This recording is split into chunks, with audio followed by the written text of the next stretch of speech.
ED ने पहली बार NRI कारोबारी सीसी थम्पी से जुड़े मनी लॉन्ड्रिंग मामले में कांग्रेस नेता प्रियंका गांधी के नाम का जिक्र किया है।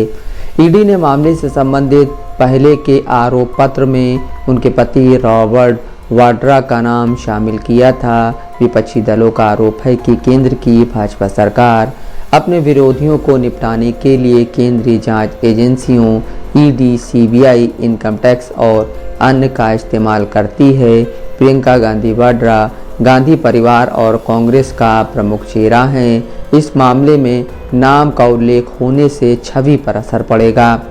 हिंदुस्तान टाइम्स की रिपोर्ट के मुताबिक ईडी ने अपनी चार्जशीट में कहा, पूर्व कांग्रेस अध्यक्ष सोनिया गांधी के दामाद रॉबर्ट वाड्रा और बेटी प्रियंका गांधी वाड्रा ने दिल्ली स्थित एक रियल एस्टेट एजेंट के जरिए से हरियाणा के फरीदाबाद में ज़मीन खरीदी, जिसने एनआरआई कारोबारी सीसी थम्पी को ज़मीन बेची।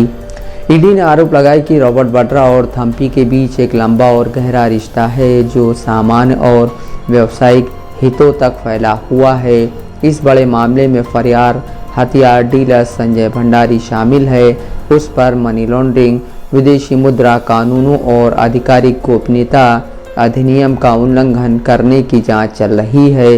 वह 2016 में भारत से ब्रिटेन भाग गया था। ईडी की चार्जशीट में आरोपी सूत्रधारों में थम्पी और ब्रिटिश नागरिक सुमित चड्ढा शामिल हैं। नवंबर में दायर नवीनतम आरोप पत्र में कहा गया है, एस्टेट एजेंट एचएल पाहवा, जिन्होंने वाड्रा और थम्पी दोनों को संपत्तियां बेची, ने हरियाणा में ज़मीन की खरीद के लिए कैश प्राप्त किया और वाड्रा ने इस बिक्री के लिए पूरा भुगतान नहीं किया।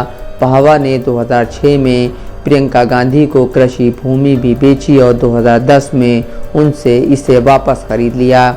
इस बीच एक मीडिया रिपोर्ट में लंदन में संपत्ति खरीद के संबंध में भी वाड्रा का उल्लेख किया, जो जांच का हिस्सा है। मीडिया रिपोर्ट में कहा गया है, इस मामले में जांच के दौरान यह पाया गया कि सीसी थम्पी और रॉबर्ट वाड्रा के बीच एक लंबा और गहरा रिश्ता मौजूद है।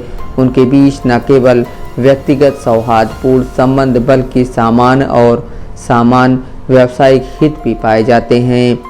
रिपोर्ट के मुताबिक जनवरी 2020 में गिरफ्तार किए गए थम्पी ने कथित तौर पर ईडी को बताया कि वह वाड्रा को 10 साल से अधिक समय से जानते हैं और वे वाड्रा की यूएई यात्राओं के दौरान कई बार मिले थे।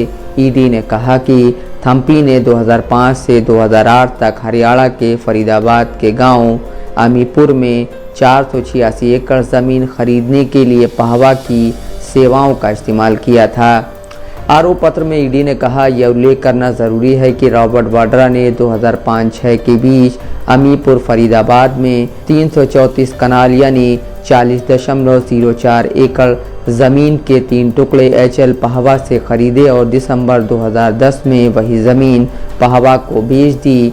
इसके अलावा रॉबर्ट वाड्रा की पत्नी प्रियंका गांधी ने अप्रैल 2006 में पाहवा से अमीपुर गांव में 40 कनाल यानी 5 एकड़ कृषि भूमि खरीदी और वही ज़मीन पाहवा को बेच दी। ईडी का आरोप है कि संजय भंडारी ने दिसंबर 2009 में लंदन में एक संपत्ति खरीदी। रॉबर्ट वाड्रा के फंड से उनका नवीनीकरण किया और कहा कि वाड्रा वहां 3 से 4 बार रुके थे। Bureau report, Dastak live news.